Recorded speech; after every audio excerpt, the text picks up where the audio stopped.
Hey, good afternoon, Luxury Travel University Tribe. It's a doubleheader today. I was on earlier today with Brittany Bain talking social media strategies. But as the day progressed, and after talking to several people in not only consulting, but on various phone calls to advisors in the industry, I thought it was time to come on to give you guys a little pep talk because here's what's going on. I feel like a lot of people are plummeting right now. The morale of the industry is kind of plummeting. People are feeling very, very antsy about the variant, about cancellations again. And yes, we're experiencing cancellations. And so I just want to give you a couple of strategies right now to help you kind of pull it together right now because it's dead of winter, it's cold in places. And I feel like people are just having like a kind of a COVID seasonal depression that's been going on now for multiple seasons. And so let's talk about some strategies right now. First of all, I don't think it's enough just to stay positive. When people say stay positive, that to me kind of just seems like a blanket statement. And I feel like you've got to get real with that. I think that you've got to get creative and you've got to find different ways in your life that you can find enrichment outside of travel. And that might be developing new like social skills or recreational skills or activities that help you get your mind off of travel. I feel like we've been doing this for several years now, and we might be doing it for 2 more years, 3 more years, who knows? It's becoming just a part of the industry, this roller coaster. And so I feel like you need to have a creative outlet to let out the stress that that happens inside this industry.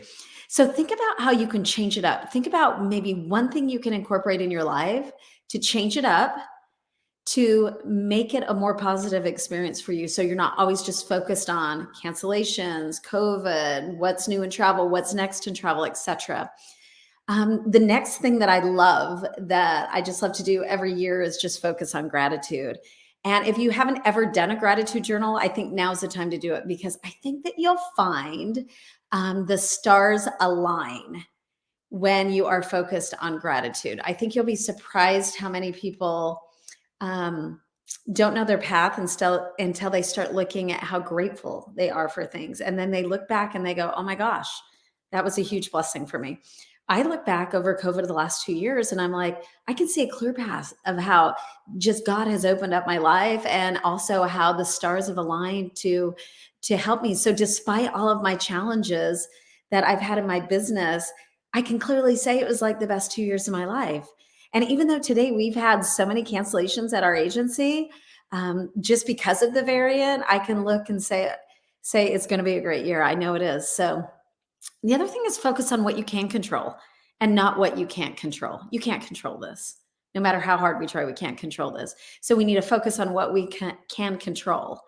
And then finally, two things. Realize that you have like come such a long ways and that you are stronger than you were March 20th, okay, of 2020 when everything started breaking down. We've all come such a long ways. It's time to rally together. And finally, I'd say my last strategy hack would be to build up your circle of friends around you, your community around you. I have so many advisor friends that I just count on to like, my husband's tired. He's sick of hearing the storyline, the narrative behind this. And so I've built up my own community of people that we can talk freely about this and shoot ideas off of each other. And so, keep a community for travel and COVID and keep your home life because always remember that your job is not your real job. Okay. Your family life and your home life is your real job. Okay. That's my 5-minute strategy for today. Make it a good one. See you guys later.